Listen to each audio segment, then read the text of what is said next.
Tatkala usia beliau Shallallahu Alaihi Wasallam sudah mendekati 40 tahun dan perenungannya terdahulu telah memperluas jurang pemikiran antara diri beliau Shallallahu Alaihi Wasallam dan kaumnya, beliau mulai suka mengasingkan diri. Karenanya, beliau biasa membawa roti yang terbuat dari gandum dan bekal air menuju Gua Hira yang terletak di Jabal Nur. Jarak ini kurang lebih sekitar 2 mil dari kota Makkah.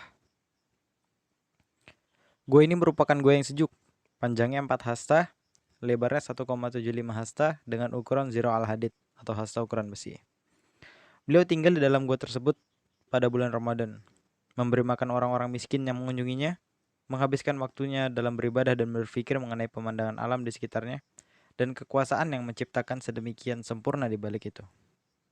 Beliau tidak dapat tenang melihat kondisi kaumnya yang masih terbelenggu oleh keyakinan syirik yang usang dan gambaran tentangnya yang demikian rapuh. Akan tetapi, beliau tidak memiliki jalan yang terang, manhaj yang jelas, ataupun jalan yang harus dituju, yang berkenaan di hatinya dan disetujuinya. Pilihan mengasingkan diri ini yang diambil oleh beliau Shallallahu Alaihi Wasallam merupakan bagian dari tadbir atau dalam tanda kutip skenario yang sudah disiapkan Allah Subhanahu Wa Taala terhadapnya. Juga agar terputusnya kontak dengan kesibukan-kesibukan duniawi, goncangan kehidupan, dan ambisi-ambisi kecil manusia yang mengusik kehidupan, yang bisa menyebabkan terjadinya perubahan ke arah yang buruk. Untuk kemudian mempersiapkan diri menghadapi urusan-urusan besar yang nantinya akan dihadapi oleh Shallallahu Alaihi Wasallam untuk mengemban amanah yang sangat agung, mengubah wajah bumi dan meluruskan garis sejarah. Jadi sekali lagi kita tegaskan di sini, bahkan dalam sebelum masa kenabian Shallallahu Alaihi Wasallam, beliau ini sudah sangat dijaga oleh Allah Subhanahu Wa Taala agar beliau tidak terpengaruh oleh urusan-urusan dunia. Jadi beliau dikasih skenario khusus, tanda kutip skenario, agar beliau itu terjaga dari sifat-sifat yang buruk. Jadi beliau ini sudah benar-benar dijaga sekali sama Allah Subhanahu Wa Taala. Uzlah yang sudah diatur oleh Allah ini terbagi menjadi ini terjadi 3 selama sebulan dengan semangat hidup yang penuh kebebasan dan merenungi kegaiban yang tersembunyi di balik kehidupan tersebut hingga tiba waktunya untuk berinteraksi saat Allah memperkenankannya. Sampai akhirnya Jibril alaihissalam turun membawa wahyu kepada beliau, yaitu di saat usia beliau genap 40 tahun yang merupakan puncak kematangan. Dan ada pula yang menyatakan bahwa di usia inilah para rasul diutus atau tanda-tanda nubuah nampak dan bersinar. Di antaranya adanya sebuah batu di Mekah yang mengucapkan salam kepada beliau. Beliau juga tidak bermimpi kecuali sangat jelas, sejelas fajar subuh yang menyingsing. Hal ini berlangsung hingga 6 bulan. Sementara masa kenabian berlangsung selama 23 tahun. Sehingga ru'ya shadikah atau mimpi yang benar ini merupakan bagian dari 46 tanda kenabian. Ketika pengasingan dirinya atau uzlah tadi itu di Gua Hira memasuki tahun ketiga, tepatnya di bulan Ramadan, Allah mengendaki rahmatnya terlimpah kepada segenap penduduk bumi. Lalu dimuliakanlah beliau dengan mengangkatnya sebagai nabi. Lalu Jibril turun kepadanya dengan membawa beberapa ayat Al-Quran. Terkait dengan kejadian ini, Ibnu Hajar pernah berkata, Al-Baihaqi mengisahkan bahwa masa ru'ya atau mimpi berlangsung selama 6 bulan. Berdasarkan hal ini, maka permulaan kenabian dengan adanya ru'ya tersebut terjadi pada bulan kelahiran beliau, yaitu Rabiul Awal, setelah genap berusia 40 tahun. Sedangkan wahyu dalam kondisi terjaga terjadi pada awal bulan Ramadan. Setelah memperhatikan dan mengamati beberapa bukti penguat dan dalil-dalil, kita dapat menentukan terjadinya peristiwa tersebut secara tepat, yaitu pada hari Senin, tanggal 21 Ramadan di malam hari, bertepatan dengan tanggal 10 Agustus tahun 610 Masehi.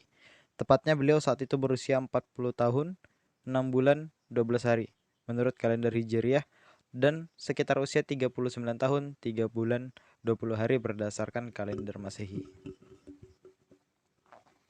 Nah, Terdapat perbedaan yang signifikan di antara para sejarawan mengenai bulan apa pertama kalinya Rasulullah Shallallahu Alaihi Wasallam dimuliakan dengan kenabian dan turunnya wahyu. Mayoritas mengatakan terjadi pada bulan Rabiul Awal. Ada juga yang mengatakan terjadi pada bulan Ramadan. Ada lagi yang mengatakan terjadi pada bulan Rajab. Kami menguatkan pendapat yang kedua, yaitu pada bulan Ramadan berdasarkan firman Allah Azza wa Jalla yang berbunyi, di bulan Ramadan yang diturunkan di dalamnya Al-Quran. Quran Surah Al-Baqarah ayat 185. Dan firmannya yang lain di Quran Surah Al-Qadr ayat 1, sesungguhnya kami telah menurunkan Al-Quran pada malam yang dimuliakan, Lailatul Qadar. Sebagaimana diketahui bahwa Lailatul Qadar terjadi pada bulan Ramadan, dan itulah yang dimaksud dengan firman-Nya. Sesungguhnya kami menurunkan pada suatu malam yang diberkahi, dan sesungguhnya kamilah yang memberi peringatan. Quran Surah Ad-Dukhan ayat 3. Juga karena Nabi Shallallahu Alaihi Wasallam mengasingkan dirinya di Gua Hiro pada bulan Ramadan, di mana telah diketahui bahwa peristiwa malaikat Jibril pada bulan tersebut. Kemudian para sejarawan yang berpendapat bahwa turunnya wahyu pertama kali adalah di bulan Ramadan kembali berbeda pendapat seputar tanggal betapa tepatnya terjadi. Ada yang mengatakan pada tanggal 7, dan ada yang mengatakan tanggal 17, ada yang mengatakan tanggal 18. Nah, sekarang mari kita dengarkan langsung penuturan Aisyah As-Siddiqiyah radhiyallahu anha, istri dari Rasulullah Shallallahu Alaihi Wasallam, kepada kita mengenai peristiwa yang merupakan titik permulaan kenabian tersebut. Yang selanjutnya mulai membuka tabir-tabir gelapnya kekufuran dan kesesatan, sehingga dapat mengubah alur kehidupan dan meluruskan garis sejarah. Aisyah radhiyallahu anha berkata, wahyu yang mula pertama dialami oleh Rasulullah Shallallahu Alaihi Wasallam adalah berupa ar-ru'yah as-salihah, artinya mimpi yang benar dalam tidur. Beliau tidak memimpikan melainkan sangat jelas, sejelas fajar subuh yang menyingsing. Kemudian beliau suka menyendiri dan beliau melakukannya di Gua Hiro, di mana beliau beribadah di dalamnya selama beberapa malam.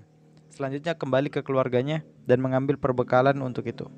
Kemudian kembali lagi kepada istrinya Khadijah dan mengambil perbekalan yang sama. Hingga akhirnya pada suatu hari datanglah kebenaran kepadanya saat beliau berada di Gua Hira. Seorang malaikat datang menghampiri sembari berkata, Iqra. Lalu beliau menjawab, aku tidak bisa membaca. Beliau Shallallahu Alaihi Wasallam bertutur lagi. Kemudian dia memegang dan merengkuhku hingga aku kehabisan tenaga. Lalu setelah itu melepaskanku sembari berkata, Iqra, yang artinya bacalah. Aku tetap menjawab, aku tidak bisa membaca. Lalu untuk kedua kalinya dia memegang dan merengkuhku hingga aku kehabisan tenaga, kemudian melepaskanku seraya berkata, Iqra. Aku tetap menjawab, aku tidak bisa membaca. Kemudian dia melakukan hal yang sama untuk ketiga kalinya sembari berkata, Iqra bismi rabbikal ladzi khalaq. Khalaqal insana min 'alaq. Iqra wa rabbukal akram. Alladzi 'allama bil qalam. 'Allamal insana ma lam ya'lam.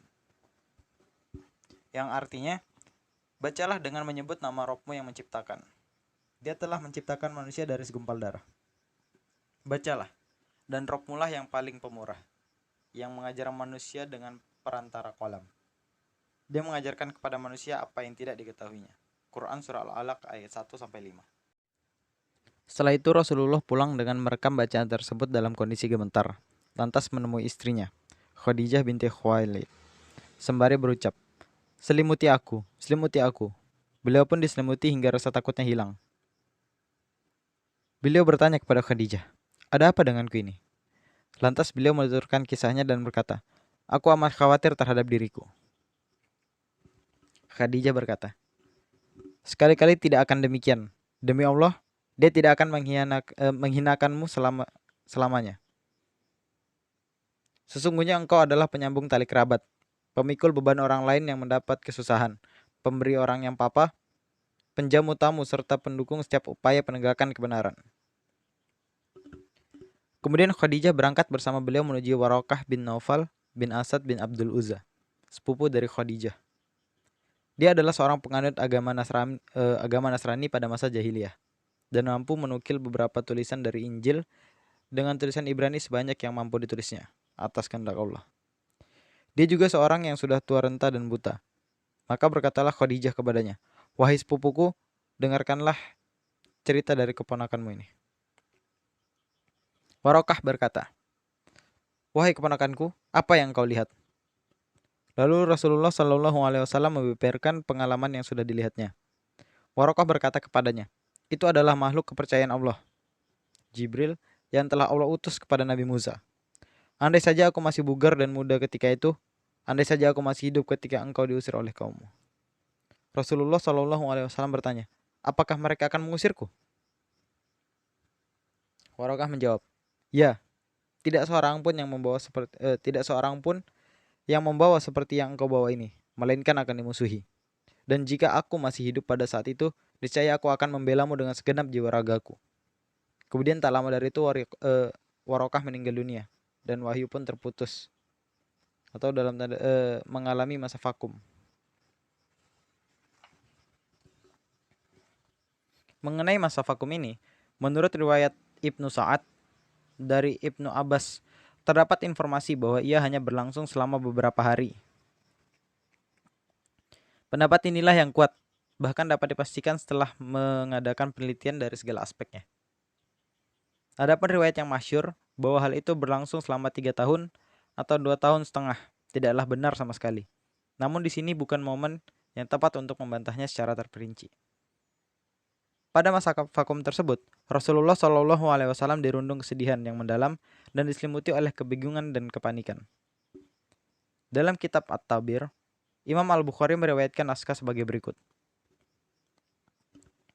Berdasarkan informasi yang sampai kepada kami, wahyu pun mengalami masa vakum sehingga membuat Nabi Shallallahu Alaihi Wasallam sedih dan berulang kali berlari kencang agar dapat terjerembab dari puncak-puncak gunung. Namun setiap kali beliau mencapai puncak gunung untuk mencampakkan dirinya, malaikat Jibril menampakkan wujudnya seraya berkata, wahai Muhammad, sesungguhnya engkau adalah benar-benar utusan Allah. Spirit ini dapat menenangkan dan menstabilkan kembali jiwa beliau. Lalu beliau pulang. Namun manakala masa vakum itu terus berlanjut, beliau pun mengulangi tindakan sebagaimana sebelumnya. Dan ketika dia mencapai puncak gunung, malaikat Jibril kembali menampakkan wujudnya dan berkata kepadanya sama seperti yang tadi dikatakan sebelumnya. Ibnu Hajar berkata, adanya masa vakum itu bertujuan untuk menghilangkan ketakutan yang dialami oleh Rasulullah Shallallahu Alaihi Wasallam dan membuatnya penasaran untuk mengalaminya kembali. Ketika hal itu benar-benar terjadi pada beliau, dan beliau mulai menanti-nanti datangnya wahyu, maka datanglah malaikat Jibril untuk kedua kalinya. Imam Al-Bukhari meriwayatkan dari Jabir bin Abdillah bahwasanya dia mendengar Rasulullah Shallallahu Alaihi Wasallam menceritakan tentang masa vakum itu. Beliau bertutur, ketika aku tengah berjalan, tiba-tiba aku mendengar suara dari arah langit. Lalu aku mendongakkan pandanganku ke arah langit. Ternyata malaikat yang telah mendatangiku ketika di Gua Hiro sekarang duduk di atas kursi antara langit dan bumi. Aku pun terkejut karenanya, hingga aku tersungkur ke bumi. Kemudian aku pulang kepada keluargaku sembari berkata, selimuti aku, selimuti aku. Lantas mereka menyelimutiku, maka Allah menurunkan firman-Nya. Hai orang yang berselimut, bangunlah, lalu berilah peringatan. Dan Tuhanmu agungkanlah, dan pakaianmu bersihkanlah, dan perbuatan dosa menyembah berhala tinggalkanlah. Quran Surah Al-Mudaththir ayat 1-5. Setelah itu, wahyu turun secara berkesinambungan dan teratur. Dalam Sahih Al-Bukhari disebutkan, aku tinggal di Gua Hiro selama sebulan.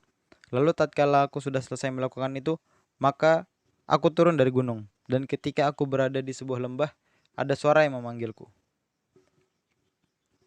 Kemudian diketengahkan teks hadis sebagaimana yang telah disebutkan sebelumnya. Nah, inti darinya bahwa ayat tersebut turun, Quran Surah Al-Mudaththir ayat 1-5 tadi, setelah beliau menjalani bulan Ramadan secara penuh di sana. Dengan demikian, berarti masa vakum antara dua wahyu tersebut berlangsung selama 10 hari. Sebab beliau Shallallahu Alaihi Wasallam tidak lagi menjalani Ramadan berikutnya di sana setelah turunnya wahyu pertama. Ayat-ayat tersebut merupakan permulaan dari masa kerasulan beliau Shallallahu Alaihi Wasallam, di mana datang setelah masa kenabian yang berjarak rentan masa vakum turunnya wahyu. Ayat-ayat tersebut mengandung dua jenis taklif, atau artinya tugas syariat beserta penjelasan konsekuensinya. Jenis pertama adalah menugaskan beliau Shallallahu Alaihi Wasallam agar menyampaikannya dan memberi peringatan saja. Hal ini sebagaimana firman Allah Azza wa Jalla, bangunlah lalu berilah peringatan. Quran Surah Al-Mudathir ayat 2. Makna ayat ini memperingatkan manusia akan azab Allah atas mereka jika mereka tidak bertaubat dari perbuatan mereka yang berupa dosa, kesesatan, beribadah kepada selain Allah yang Maha Tinggi, serta berbuat syirik kepadanya dalam zat, sifat-sifat, hak-hak, dan perbuatan-perbuatannya. Jenis kedua adalah mentaklif beliau Shallallahu Alaihi Wasallam agar menerapkan semua perintah Allah Azza wa Jalla terhadap dirinya dan berkomitmen terhadapnya dalam diri beliau agar mendapatkan keridhaan Allah dan menjadi suri teladan yang baik bagi orang-orang yang beriman kepadanya. Hal ini tercerminkan pada ayat-ayat berikutnya. Dan Robmu agungkanlah. Quran Surah Al-Mudathir ayat 3. Maknanya adalah khususkanlah pengagungan hanya kepada Allah Azza wa Jalla dan janganlah menyekutukannya dengan seorang pun. Dan firman-Nya, dan pakaianmu bersihkanlah. Quran Surah Al-Mudathir ayat 4. Makna lahiriahnya adalah membersihkan pakaian dari jasad, pakaian dan jasad.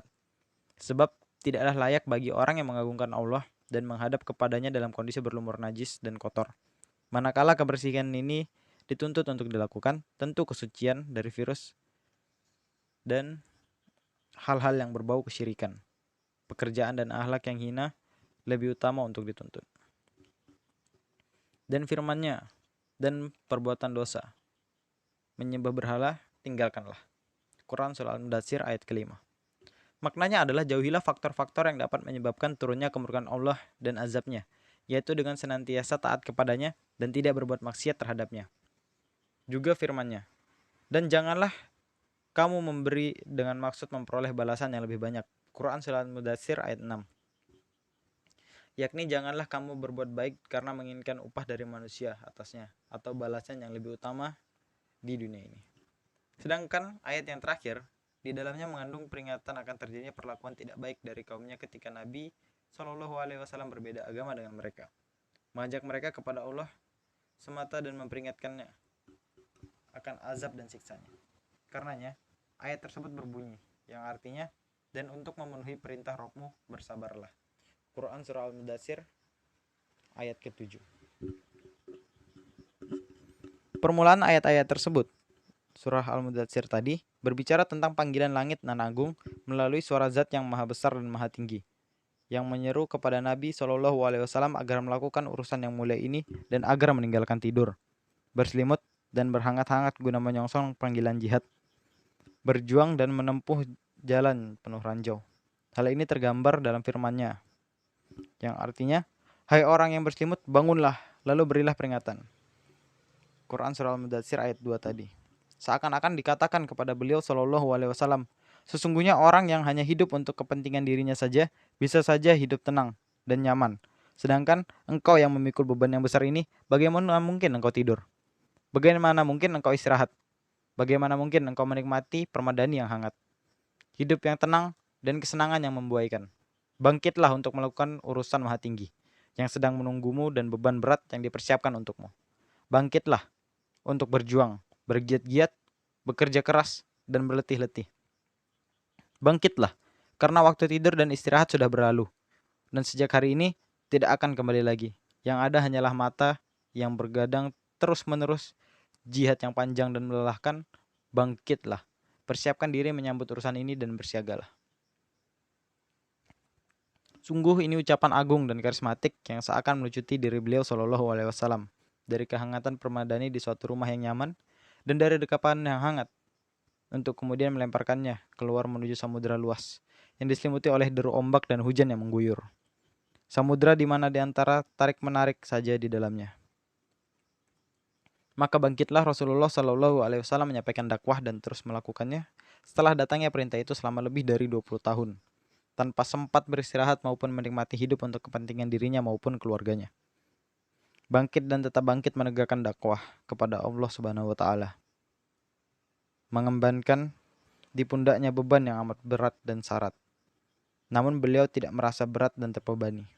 Beban amanah yang sangat besar di muka bumi ini, beban umat manusia secara keseluruhan, beban akidah secara keseluruhan, dan beban perjuangan dan jihad di medan-medan yang berbeda. Beliau hidup menghadapi pertempuran terus-menerus yang tiada henti selama lebih dari 20 tahun. Selama tenggang waktu itu, tidak satu pun hal yang dapat membuatnya lengah, yaitu sejak beliau mendengar panggilan langit dan agung. Yang beliau terima darinya, tugas yang mendebarkan. Semoga Allah membalas jasa beliau terhadap manusia secara keseluruhan dengan baik, sebaik-baiknya imbalan.